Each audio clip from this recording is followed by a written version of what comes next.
Hello students, कैसे हैं आप लोग? आई होप आप लोगों की पढ़ाई बहुत अच्छी चल रही होगी। आज हम बायोलॉजी सब्जेक्ट शुरू करने वाले हैं, जो कि आपके सीजी व्यापम और सीजी पीसीएस के लिए बहुत ज़्यादा इम्पॉर्टेंट है। तो स्टार्ट करते हैं बिना किसी देरी के। चलिए आइए स्टार्ट करते हैं। सबसे पहले जीव विज्ञान के बारे में पढ़ने से पहले हमें ये पता होना चाहिए कि जीव विज्ञान होता क्या है। तो जीव विज्ञान विज्ञान की एक प्रमुख शाखा है जिसके अंतर्गत हम जीवों की संरचना, उनके संगठन, जैविक क्रियाओं, विकास, उसकी उत्पत्ति, उसकी अंतरक्रियाओं के बारे में स्टडी करते हैं। ठीक है। बायोलॉजी शब्द जो है वो ग्रीक भाषा के दो शब्दों से मिलकर बना हुआ है। पहला शब्द होता है बायोस, जिसका मतलब होता है लाइफ, और दूसरा शब्द होता है लोगोस, जिसका अर्थ होता है स्टडी। ठीक है। इसलिए जीव विज्ञान को साइंस ऑफ लाइफ अर्थात जीवन का विज्ञान भी कहते हैं। ये इम्पॉर्टेंट है। ठीक है। बायोलॉजी शब्द का प्रथम प्रयोग लेमार्क एवं डुवीरनस ने किया था। अरस्तु को जीव विज्ञान का फादर कहा जाता है। ये याद रखिएगा। ठीक है, इम्पॉर्टेंट फैक्ट है, इसको याद रखिएगा। अब हम ब्रांचेस ऑफ बायोलॉजी के बारे में पढ़ने वाले हैं, तो चलिए आइए शुरू करते हैं। जीव विज्ञान एक विस्तृत विज्ञान है जिसके अंतर्गत मूल रूप से पौधों, जंतुओं का अध्ययन किया जाता है। जंतुओं के अध्ययन का जंतुओं के अध्ययन को जंतु विज्ञान यानी कि जूलॉजी कहते हैं, और वनस्पति विज्ञान को बॉटनी कहते हैं। अब तक पृथ्वी पर पाए जाने वाले लगभग 12 लाख प्रकार के जंतु एवं 5 लाख प्रकार के पादपों की खोज की जा चुकी है। ठीक है। अध्ययन की सुविधा हेतु जीव विज्ञान को और अन्य शाखाओं में बांटा गया है। इनमें से कुछ प्रमुख शाखाएं निम्नलिखित हैं, जिसमें से पहला हमारा दिया गया है माइक्रोबायोलॉजी। ठीक है, माइक्रोबायोलॉजी पहला है। इसका अर्थ होता है सूक्ष्म जीव विज्ञान। सूक्ष्म जीव विज्ञान, इसके अंतर्गत हम सूक्ष्म जीवों के बारे में स्टडी करते हैं। लुई पाश्चर को सूक्ष्म जीव विज्ञान का फादर कहा जाता है। ठीक है, फादर ऑफ माइक्रोबायोलॉजी जो है वो लुई पाश्चर है। ये इंपॉर्टेंट फैक्ट है, इसे याद रखिएगा। ठीक है। अब आगे बढ़ते हैं। सेकंड नंबर पे है हमारा वर्गीकी यानी टैक्सोनॉमी। टैक्सोनॉमी में क्या होता है कि जीव विज्ञान की इस शाखा के अंतर्गत जीवों की खोज किस प्रकार से हुई है, उनका पहचान, उनके नामकरण के बारे में, उनके क्लासिफिकेशन के बारे में हम स्टडी करते हैं। थर्ड है अकारिकी यानी कि मॉर्फोलॉजी। मॉर्फोलॉजी के अंतर्गत जीवों के स्वरूप, उसके बाह्य आकार, उसके एक्सटर्नल फीचर्स के बारे में स्टडी होती है। और फोर्थ नंबर पे हमारा एनाटॉमी यानी शारीरिकी। इसके अंतर्गत जीवों के शरीर की आंतरिक संरचनाओं के बारे में स्टडी किया जाता है। फिफ्थ है हमारा औतिकी, जिसे हिस्टोलॉजी कहते हैं। इसमें क्या होता है कि शरीर में पाए जाने वाले विभिन्न प्रकार के ऊतकों का अध्ययन किया जाता है कि कौन से जीव में किस किस प्रकार के ऊतक यानी कि सेल पाए जाते हैं। अब इसके अंतर्गत काटना, निर्जलीकरण, अभिरंजन इत्यादि का स्टडी किया जाता है। अब हमारा अगला है कोशिका विज्ञान यानी कि सेल बायोलॉजी। इसके अंतर्गत जीवित कोशिकाओं की संरचना, उनके कार्य, प्रजनन, उनकी कोशिका चक्र के बारे में स्टडी किया जाता है।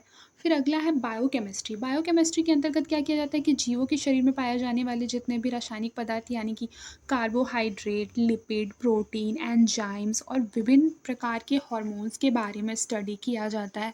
अब इसके आगे हम पढ़ेंगे आणविक जीव विज्ञान, मतलब मॉलिक्यूलर बायोलॉजी। इसके अंतर्गत अनुवांशिक पदार्थ यानी कि डीएनए और आरएनए की संरचना का स्टडी किया जाता है।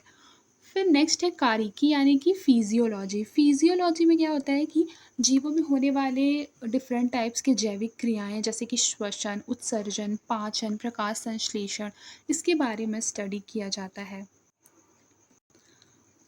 अब हमारा अगला है भ्रूणिकी। इसके अंतर्गत जीवों में युग्मकों के निर्माण, निषेचन और भ्रूण की संरचना इत्यादि का अध्ययन। नेक्स्ट है पारिस्थितिकी यानी इकोलॉजी। यह जीव विज्ञान की वह शाखा है जिसके अंतर्गत जीवों के आपसी एवं वातावरण के साथ उनके रिलेशन का स्टडी होता है। ठीक है। फिर नेक्स्ट है अनुवांशिकी यानी जेनेटिक्स। इसके अंतर्गत हम जीवों की समानता, उसकी भिन्नता और अनुवांशिक विधियों का अध्ययन करते हैं। फिर नेक्स्ट है जीवाश्म विज्ञान यानी कि इसके अंतर्गत हम प्राचीन काल के पौधों एवं उसके जंतुओं के जीवाश्म का अध्ययन करते हैं। जैसे कि बहुत से जंतु हैं, जब उनकी डेथ हो जाती है तो बहुत टाइम तक उनका जो बॉडी पार्ट्स होता है वो अपघटित होते-होते जीवाश्म में परिवर्तित हो जाता है और इसके अंतर्गत उन्हीं सभी चीज़ों का अध्ययन किया जाता है। हमारा नेक्स्ट है अंतरिक्ष विज्ञान यानी कि जीव विज्ञान। नेक्स्ट है हमारा अंतरिक्ष या बाह्य जीव विज्ञान यानी एक्सोबायोलॉजी। इसके अंतर्गत अनेक विज्ञानों का मानना है, वैज्ञानिकों का, कि पृथ्वी पर जीवन के विकास के समान अन्य ग्रहों पर भी जीवन का अस्तित्व है। जैसे कि इस पृथ्वी पर जीवन है, इसी तरह से अन्य ग्रहों पर भी जीवन की संभावना हो सकती है। जीव विज्ञान की वह शाखा जिसके अंतर्गत हम अंतरिक्ष के दूसरे पिंडों पर स्थित जीवन की संभावनाओं का अध्ययन करते हैं, वह अंतरिक्ष जीव विज्ञान कहलाती है। You are getting my point? तो चलिए आगे बढ़ते हैं। सुजननिकी जीव विज्ञान की वह शाखा है जिसके अंतर्गत हम आनुवांशिकता के सिद्धांतों के आधार पर मानव जाति को श्रेष्ठ बनाने की विधियों का अध्ययन करते हैं। तो चलिए ये आगे चलते हैं। नेक्स्ट है हमारा यूथेनिक्स। इसके अंतर्गत अच्छी शिक्षा तथा खान पान के द्वारा मानव जाति को श्रेष्ठ बनाने की विधियों का अध्ययन किया जाता है। फिर नेक्स्ट है मानव विज्ञान यानी कि एंथ्रोपोलॉजी। इसके अंतर्गत मानव के विकास के बारे में अध्ययन किया जाता है। फिर है अगला जीवाणु विज्ञान यानी बैक्टीरियोलॉजी। इसके अंतर्गत हम विभिन्न प्रकार के जीवाणुओं का स्ट्रक्चर, उनका किस प्रकार से यूज़ है, उन सभी के बारे में स्टडी होता है। फिर नेक्स्ट है रोग विज्ञान, पैथोलॉजी। इसके अंतर्गत हम जीवों में होने वाले रोगों के लक्षण के बारे में अध्ययन करते हैं। फिर नेक्स्ट है मधुमक्खी पालन, एपीकल्चर के बारे में। इसमें मधुमक्खियों के पालन पोषण के बारे में स्टडी होता है। मधुमक्खियों से शहद जो प्राप्त होते हैं उसके बारे में भी अध्ययन होता है। यह आजकल एक उद्योग के रूप में भी परिवर्तित हो रहा है, एपीकल्चर। फिर नेक्स्ट है हमारा रेशम कीट पालन यानी सेरीकल्चर। इसके अंतर्गत हम रेशम पालन जो करते हैं, उसमें जो कीड़ा यूज़ होता है, उस कीड़े को पालने से लेकर उससे रेशम निकालने की विधियों तक का हम इसमें अध्ययन करते हैं। अब नेक्स्ट है हमारा पिसीकल्चर, दैट इज़ मत्स्य पालन। इसके अंतर्गत हम विभिन्न प्रकार के फ़िश के बारे में अध्ययन करते हैं। फिर हमारा नेक्स्ट है दुग्ध विज्ञान, that is a dairy science. इसके अंतर्गत जानवरों से मतलब जो भी वह पशु जो कि जो दुधारू पशु होते हैं उनके बारे में अध्ययन किया जाता है कि वो किस प्रकार से अपने उत्पादन को बढ़ा सकते हैं, किस प्रकार से पशुओं के दैनिक जीवन को बढ़ा सकते हैं, उसके बारे में अध्ययन किया जाता है। अब नेक्स्ट है हमारा फॉरेंसिक साइंस। फॉरेंसिक साइंस में क्या करते हैं कि हम उस वैज्ञानिक ज्ञान का उपयोग करते हैं जो कि आपराधिक मामलों को सुलझाने में काम करता है। फिर नेक्स्ट है हमारा फॉरेस्ट्री, दैट इज़ वानिकी। वनों के लगाने की विधियों, उनके संरक्षण, उनकी कटाई किस प्रकार से होगी, इन सभी का अध्ययन हम इसके अंतर्गत करते हैं। अगला है हमारा मुर्गी पालन, पोल्ट्री साइंस। पोल्ट्री साइंस के अंतर्गत हम विभिन्न प्रकार के पक्षी, उन पक्षियों के बारे में अध्ययन किया जाता है जो कि अंडे देते हैं, जैसे मुर्गी हो गया, बतख हो गया, हंस हो गया इत्यादि।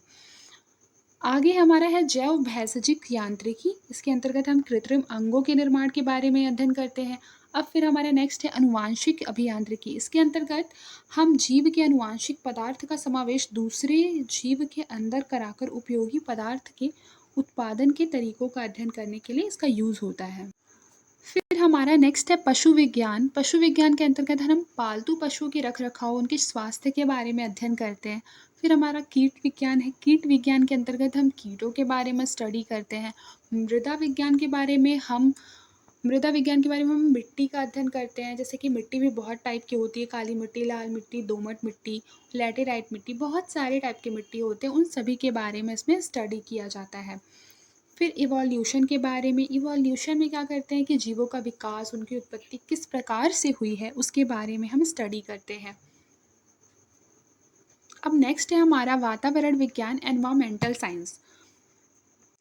इसमें हम अपने आसपास के वातावरण के बारे में अध्ययन करते हैं। फिर हमारा है कॉस्मोगॉनी। कॉस्मोगॉनी के अंतर्गत हम विश्व की उत्पत्ति कैसे हुई है उससे संबंधित सिद्धांतों का अध्ययन करते हैं। फिर हमारा विषाणु विज्ञान है। उसी प्रकार हमारा कवक विज्ञान है जिसमें कवकों का अध्ययन होता है। इसी प्रकार ये आप अच्छे से पढ़ लेंगे, ये आपको अच्छी तरह से समझ में आ जाएगा। सब वन लाइनर ही है। जैसे फल विज्ञान है, फलों का अध्ययन, ये सब आपको पता भी होगा। एक बार बस आप देख लीजिएगा अच्छे से।